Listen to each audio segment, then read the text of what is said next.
Good morning friends, welcome to Delta Academy. आज की हम इस वीडियो में भारतीय राज्य व्यवस्था एवं शासन, साथ ही साथ भारत में संवैधानिक विकास के अंतर्गत आने वाले विभिन्न टॉपिकों पर चर्चा करेंगे। दोस्तों, भारतीय राज्य व्यवस्था विभिन्न प्रतियोगिताओं परीक्षाओं की दृष्टि से बहुत ही मोस्ट इम्पोर्टेंट सब्जेक्ट है। अगर हम बात करते हैं यूपीएससी और स्टेट पीएससी की, तो इस सब्जेक्ट से 10 से 15% क्वेश्चन कवर किए जाते हैं और सफलता की दृष्टि से किसी एक विषय से 10 से 15% के जो क्वेश्चन आते हैं, तो यह सब्जेक्ट अपने आप में बहुत मोस्ट इम्पोर्टेंट हो जाता है। डेल्टा एकेडमी ने इसी को ध्यान में रखते हुए इस विषय पर अपनी वीडियो प्रस्तुत करने का निश्चय किया है, जिसका पहला अंक आज आपके सामने प्रस्तुत है।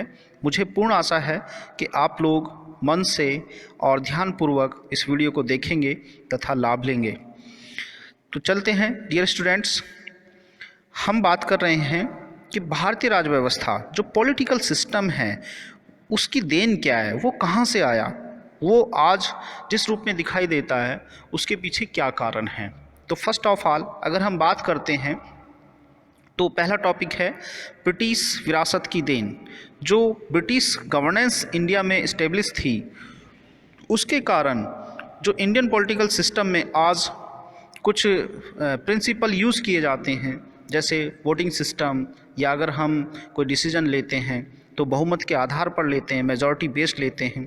तो ये व्यवस्थाएं जो हैं ये कहाँ से आई? पार्लियामेंट्री सिस्टम आज जिस रूप में काम कर रहा है वो कहाँ से आया? अगर हम बात करते हैं प्रेसिडेंट का जो पोस्ट है वो किस रूप में है, हमारी जुडिशरी सिस्टम किस रूप में है, हमारे फंडामेंटल राइट्स कैसे मिले और क्यों मिले, इन सब चीज़ों के पीछे जो कारण है वो ब्रिटिश विरासत की देन है। इसी को हम ब्रिटिश जो गवर्नेंस है उसकी देन मानते हैं। साथ ही साथ भारत की राज्य व्यवस्था पर परंपरा और संस्कृति का भी गहरा प्रभाव पड़ा है। जैसा कि आप लोग जानते होंगे कि भारत की जो प्राचीन परंपरा है वह बहुत ही विकसित और परिष्कृत रूप में दिखाई देती है, क्योंकि इसने हमारे जीवन के राज्य व्यवस्था के पहलू पर भी प्रभाव डाला है। अगर हम प्राचीन भारत की बात करते हैं तो आप लोगों को देखने को मिलता है कि जो सोसाइटी है वो डिवाइड थी 4 फोल्ड में, अर्थात भारतीय जो समाज था वो 4 वर्ण व्यवस्थाओं में बटा हुआ था। तो ये जो 4 वर्ण व्यवस्थाएं थी ये हमारी परंपरा और संस्कृति की ही देन रही है। साथ ही साथ दोस्तों, भारत के राज्य व्यवस्था में, इंडियन पॉलिटिकल सिस्टम में ऐसे बहुत से एलिमेंट्स और प्रिंसिपल लिए गए हैं जो अलग अलग कंट्रियों से लिए गए हैं, और इसको हम शॉर्ट में कहते हैं संविधान के विदेशी स्रोत। तो दोस्तों, ये एक छोटी सी समरी है कि भारतीय राज्य व्यवस्था आज जिस रूप में है वो किन किन टॉपिकों को कवर करती है, वो कहाँ से आई है। तो पहला टॉपिक है ब्रिटिश विरासत की देन, दूसरा टॉपिक है परंपरा और संस्कृति का गहरा प्रभाव, और तीसरा टॉपिक है संविधान के विदेशी स्रोत। तो चलिए नेक्स्ट टॉपिक पर देखते हैं कि जो भारतीय राज्य व्यवस्था है जो आज मॉडर्न इंडिया में यूज़ की जाती है उसका फॉर्म क्या है, फॉर्म ऑफ इंडियन पॉलिटी। तो हम देखते हैं और सुनते भी हैं लोगों से कि India is a democratic country, India is a Republic country. तो भारत एक रिपब्लिक होने के साथ साथ एक डेमोक्रेटिक कंट्री भी है। भारत की जो प्रणाली है, जो शासन व्यवस्था है, वो कैसी है? लोकतांत्रिक है, डेमोक्रेटिक है।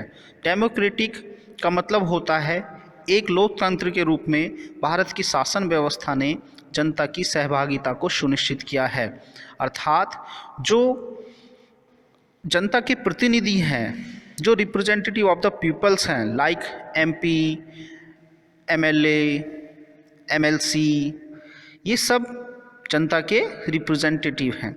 इन सब को किस तरीके से चुना जाता है?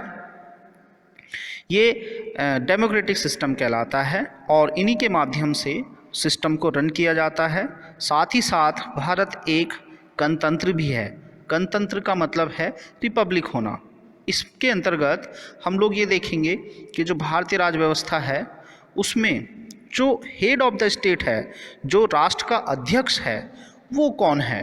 तो पुराने समय में आप लोग देखते होंगे कि भारत में जो राष्ट्र अध्यक्ष था वो एक वंशानुगत था, जैसा कि बाबर के बाद उनका बेटा हुमायूं, फिर उनका बेटा अकबर, फिर उनका बेटा जहांगीर, शाहजहां और औरंगजेब। इस तरीके के बहुत से वंश हमें देखने को मिलेंगे भारतीय इतिहास में कि वो वंशानुगत हैं, कि पहले बाप, फिर उसका बेटा और फिर उसका बेटा। इस तरीके की वंशानुगत राजतंत्र कहलाता है।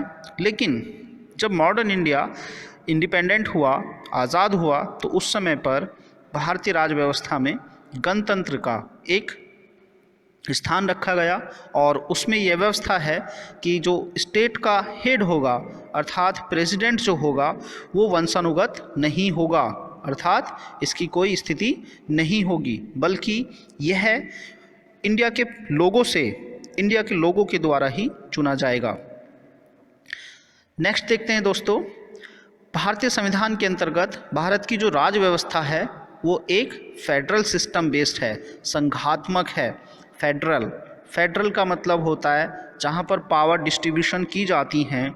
जैसे हम लोग देखते हैं कि भारत में कई प्रकार की सरकारें देखने को मिलती हैं।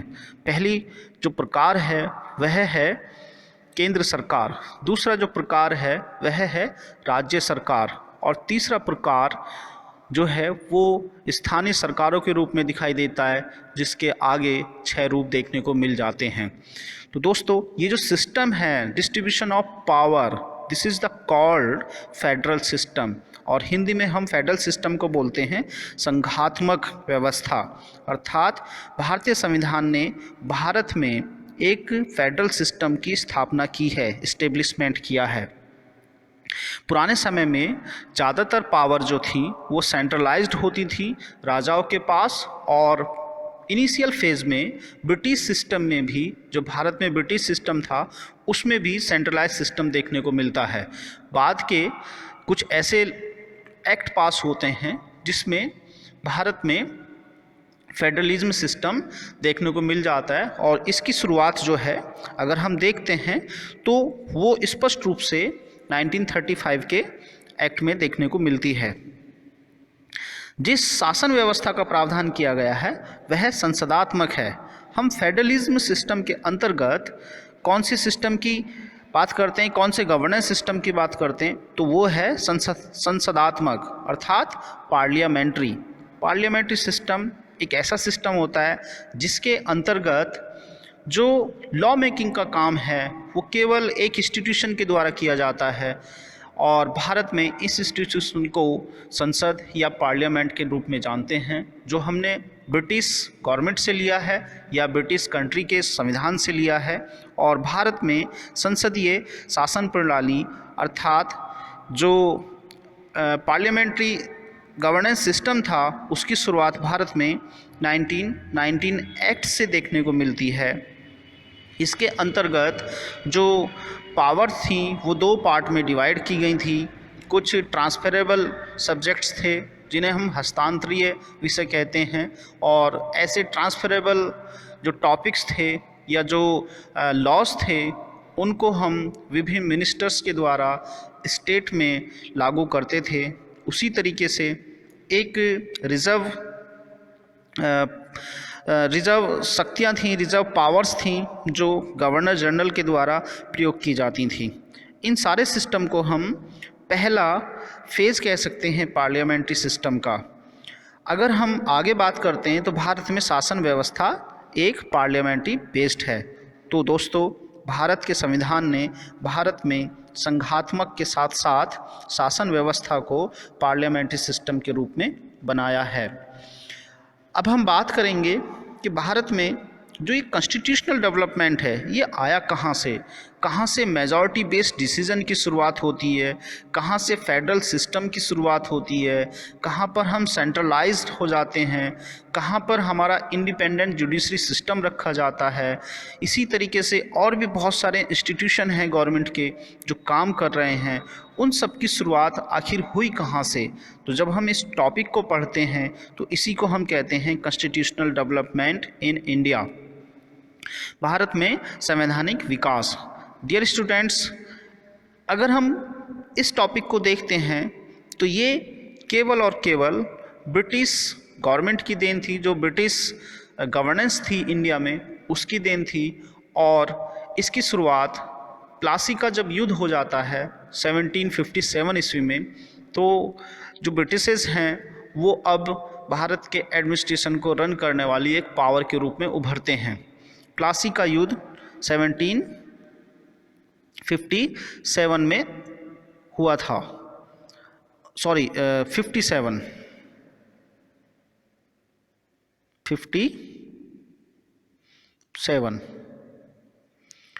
1757।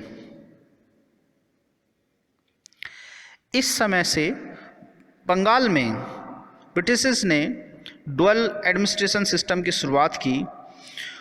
इस समय तक जो भी कानून, जो भी एक्ट पास हो रहे थे, वो केवल और केवल कंपनी, जो ईस्ट इंडिया कंपनी थी, उसको कंट्रोल करने के लिए, उसको नियंत्रित करने के लिए इस लॉ बनाए गए। डियर स्टूडेंट्स, ये जो लॉज हैं ये केवल और केवल act to establish the effective control in the context of company matters, जो कंपनी के मामले थे उन्हीं को इफ़ेक्टिवली कंट्रोल करने के लिए इस लॉ को बनाया गया। इसलिए हम भारतीय संविधान को, जो भारतीय संवैधानिक विकास है, उसको हम दो भागों में पढ़ते हैं। पहला हमारा कंपनी के मामलों में प्रभावी नियंत्रण स्थापित करने के लिए जो अधिनियम बनाए गए, दूसरा साम्राज्य के हितों की संरक्षा के लिए बनाए गए अधिनियम थे, acts to protect for interest of British empire. अर्थात जब कंपनी का शासन बहुत बड़े क्षेत्र में इंडिया में फैल जाता है तो उसको कंट्रोल करने के लिए एक लॉज बनाए जाते हैं, और वो जो लॉज क्रिएट किए गए हैं उन्हीं को हम इन टॉपिकों के अंतर्गत रखते हैं। और इसकी शुरुआत हम 1858 से देखते हैं और इसकी व्यवस्था 1947 तक चलती है। तो 1858 से पहले जो व्यवस्था आती है वो केवल कंपनी को चलाने के लिए आती है, और इसके बाद जो व्यवस्था आती है वो साम्राज्य के हितों की संरक्षा के लिए आती है। अब हम ये देखेंगे कि इन दोनों टॉपिकों में, कंपनी के मामलों में प्रभावी नियंत्रण स्थापित करने के लिए और साम्राज्य के हितों की संरक्षा के लिए कौन कौन से टॉपिक कवर होते हैं। तो पहला टॉपिक है acts to establish the effective control in the context of company matters. दोस्तों, इसमें हमने केवल उन्हीं टॉपिकों को रखा है जो विभिन्न प्रतियोगिता परीक्षाओं में अधिक पूछे जाते हैं। तो इसके अंतर्गत पहला मोस्ट इम्पोर्टेंट जो टॉपिक है वो रेगुलेटिंग एक्ट 1773 का है। उसके बाद एक्ट ऑफ सेटलमेंट 1781 में आता है, पिट्स इंडिया एक्ट 1784 में आता है, the act of 76, the charter act of 1793, the charter act of 1813, the charter act of 1833 and the charter act of 1853। इसके बाद भारत में एक इंडिपेंडेंस के लिए रिवॉल्यूशन होता है जिसे हम 1857 की क्रांति के रूप में जानते हैं, और इस व्यवस्था को कंपनी हटा देती है। इसके बाद नई व्यवस्था लागू होती है जिसे हम कहते हैं साम्राज्य के हितों की संरक्षा, acts to protect interest of British empire. British empire को कंट्रोल करने के लिए, प्रोटेक्ट करने के लिए जो एक्ट अपनाए गए उन्हीं को इसके अंतर्गत रखा जाता है। तो दोस्तों, इसमें जो टॉपिक्स कवर हैं वो हैं the government of India act 1858, declaration of 1 नवंबर 1858। इस समय पर ब्रिटिश की रानी आती है और उसी को डिक्लेरेशन ऑफ 1 नवंबर के रूप में जानते हैं। इसके बाद 61 में आता है हमारा इंडियन काउंसिल एक्ट, अर्थात भारतीय परिषद कानून। इसके बाद 1892 का एक्ट आता है, और फिर इंडियन काउंसिल एक्ट 1909 जिसे मिंटो मॉर्लो के रूप में भी जानते हैं, the government of India act 1919, इसे हम चैम्सफोर्ड्स के समय पर आया था इसलिए हम इसे चैम्सफोर्ड्स के नाम से भी जानते हैं। नेक्स्ट है the government of India act 1935।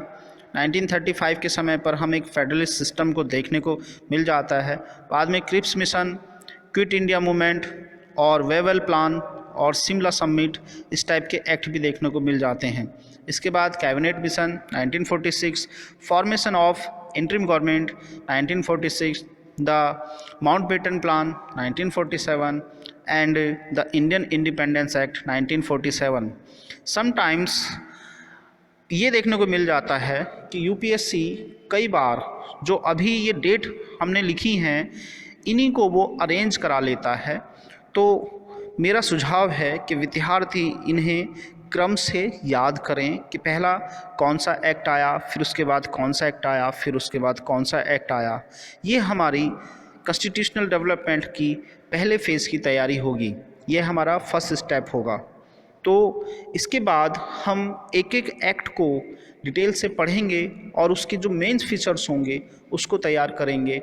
उसमें हमें ये पता लगेगा कि भारत में जो आज का सिस्टम है वो कब कब आया। जैसे हम बात करते हैं कि भारत में शिक्षा व्यवस्था पर फर्स्ट टाइम कब से सरकार ने खर्च करना शुरू किया। अगर हम पुराने समय की बात करते हैं तो भारत में शिक्षा व्यवस्था केवल ऋषि मुनियों के द्वारा दी जाती थी और उसमें राजा का कोई हाथ नहीं होता था। इसी तरीके से हम ये देखेंगे कि कॉन्स्टिट्यूशनल डेवलपमेंट के अंतर्गत भारत में सिविल सर्विसेज की शुरुआत कब की गई।